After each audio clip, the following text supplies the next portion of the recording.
제94편. 여호와여, 복수하시는 하나님이여, 복수하시는 하나님이여, 빛을 비추어 주소서. 세계를 심판하시는 주여, 일어나서 교만한 자들에게 마땅한 벌을 주소서.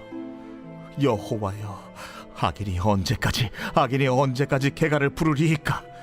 그들이 마구 찌꺼리며 오만하게 떠들며 죄악을 행하는 자들이 다 자만하나이다. 여호와여, 그들이 주의 백성을 짓밟으며 주의 소유를 곤고하게 하며 과부와 나그네를 죽이며 고아들을 살해하며 말하기를, 여호와가 보지 못하며 야곱의 하나님이 알아차리지 못하리라 하나이다. 백성 중에 어리석은 자들아, 너희는 생각하라.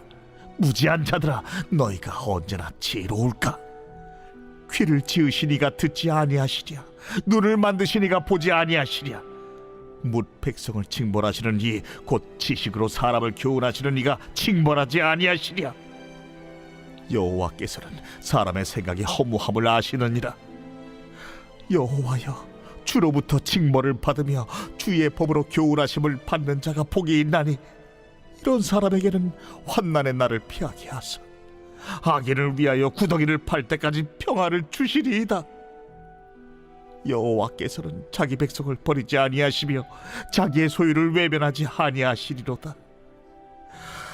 심판이 의로 돌아가리니 마음이 정직한 자가 다 따르리로다. 누가 나를 위하여 일어나서 행악자들을 치며 누가 나를 위하여 일어나서 악행하는 자들을 칠까? 여호와께서 내게 도움이 되지 아니하셨다면 내 영혼이 벌써 침묵 속에 잠겼으리로다. 여호와여, 나의 발이 미끄러진다고 말할 때에 주의 인자하심이 나를 붙드셨사오며, 내 속에 근심이 많을 때에 주의 위안이 내 영혼을 즐겁게 하시나이다. 율례를 빙자하고 재난을 꾸미는 악한 재판장이 어찌 주와 어울리리까?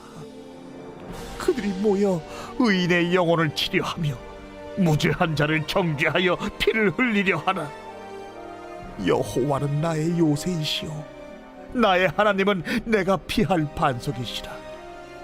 그들의 죄악을 그들에게로 되돌리시며 그들의 악으로 말미암아 그들을 끊으시리니, 여호와 우리 하나님이 그들을 끊으시리로다.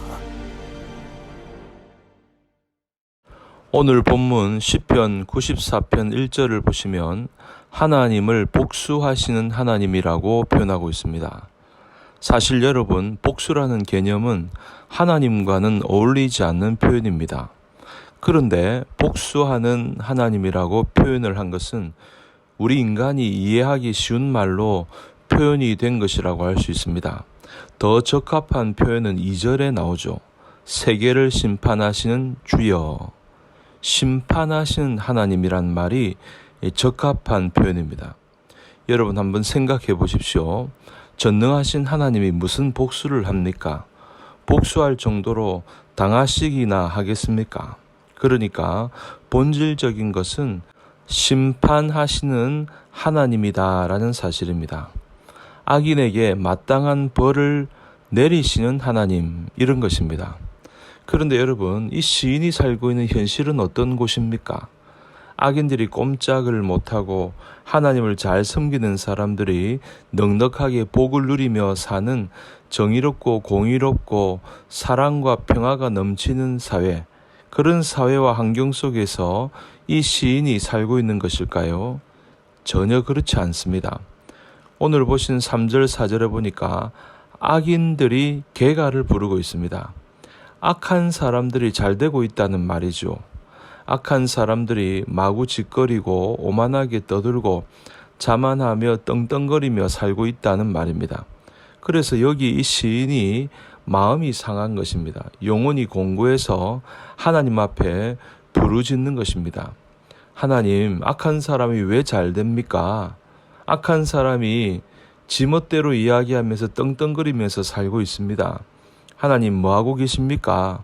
저들에게 복수해 주십시오. 이런 심정을 절절하게 토하고 있는 것입니다.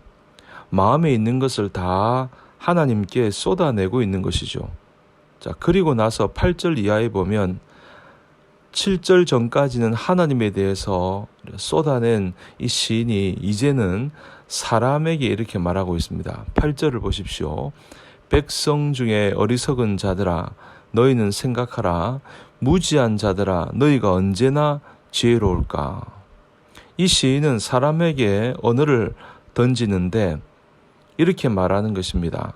어리석은 자들아, 무지한 자들아 이렇게 부릅니다. 이 시인은 사람들을 향해서 어쩌면 그렇게 어리석을까, 어쩌면 그렇게 무지할까. 이 시인은 안타까운 심정으로 사람들에게 말을 건네고 있는 것입니다. 그런데 왜 무지할까요? 왜 어리석다고 말할까요? 9절입니다. 귀를 지으신 이가 듣지 아니하시랴. 눈을 만드신 이가 보지 아니하시랴. 그러니까 하나님이 귀를 만드셨지 않습니까? 당연히 성도들의 기도를 들으십니다. 하나님은 악하고 못된 사람들이 짓거리고 자만하고 내뱉은 그 못된 소리를 당연히 들으십니다. 하나님이 창조주이신데 눈도 만들지 않았습니까? 그래서 하나님이 보고 계시지 않습니까? 세상에 살면서 의인이 고난을 당하고 악인들이 자만하고 교만하고 떵떵거리면서 사는 이 불의한 세상을 하나님이 보지 못하고 계신 것일까요? 안 보고 계신 것일까요? 아니지요. 하나님은 보고 계시다. 이런 말씀을 하고 있습니다. 그 다음에 10절을 보시면 뭇 백성을 징벌하시는 이, 곧 지식으로 사람을 교훈하시는 이가 징벌하지 아니하시랴. 왜 하나님이 징벌하지 않겠느냐? 왜 징계하지 않겠느냐? 그 말씀입니다. 11절 여호와께서는 사람의 생각이 허무함을 아시느니라. 하나님은 사람의 본성을 안다는 거죠. 죄에 빠져서 허무하게 되고 허망하게 되고 욕심과 교만에 짓눌린 인생을 하나님은 알고 계신다.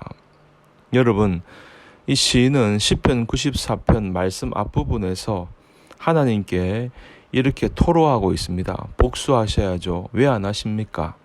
하나님 심판하셔야죠. 왜 안 하십니까? 하고 하나님 앞에 기도를 올리지 않습니까? 그런데 시인은 기도를 올리는 자기 자신이 어리석구나, 무지하구나 이렇게 사실은 고백하고 있는 것이나 마찬가지입니다. 하나님, 왜 세상에 악한 자들이 득세하는데 왜 가만히 계십니까? 안 보시는 것입니까? 듣지 못하시는 것입니까? 억울한 자의 기도 소리를 왜 듣습니까? 심판해 주십시오. 복수해 주십시오. 이렇게 한참을 기도하고 나서 마음에 깨달음이 온 것입니다. 오 주님, 제가 어리석었습니다. 제가 무지했군요. 하나님이 눈을 만드셨는데 왜 안 보실까 그렇게 생각했을까요? 하나님이 귀를 만드셨는데 왜 듣지 않으실까? 당연히 들으시는데, 그리고 하나님이 당연히 심판하시고 징계하시는데 그걸 깨닫지 못하고 안달하면서 기도를 올렸다는 것입니다. 하나님, 제가 무지합니다. 제가 어리석습니다. 하나님을 신뢰하면서 살겠습니다. 이런 고백을 하고 있는 것입니다. 사랑하는 여러분, 고통스럽고 어렵고 그럴 때에 오늘 이 시인처럼 하나님께 투정해도 괜찮습니다. 하나님께 막 쏟아내어도 괜찮습니다. 그런데 마음을 열고 하나님을 신뢰할 때 그때 우리는 새로운 깨달음을 얻게 되는 것입니다. 다시금 하나님을 찬양하게 되고 하나님을 신뢰하게 되는 것입니다. 사랑하는 여러분, 그런 믿음으로, 신뢰하는 믿음으로 오늘 하루 우리에게 맡겨진 시간들을 용감하게 큰 기쁨으로 걸어가시기를 주님 이름으로 축원합니다.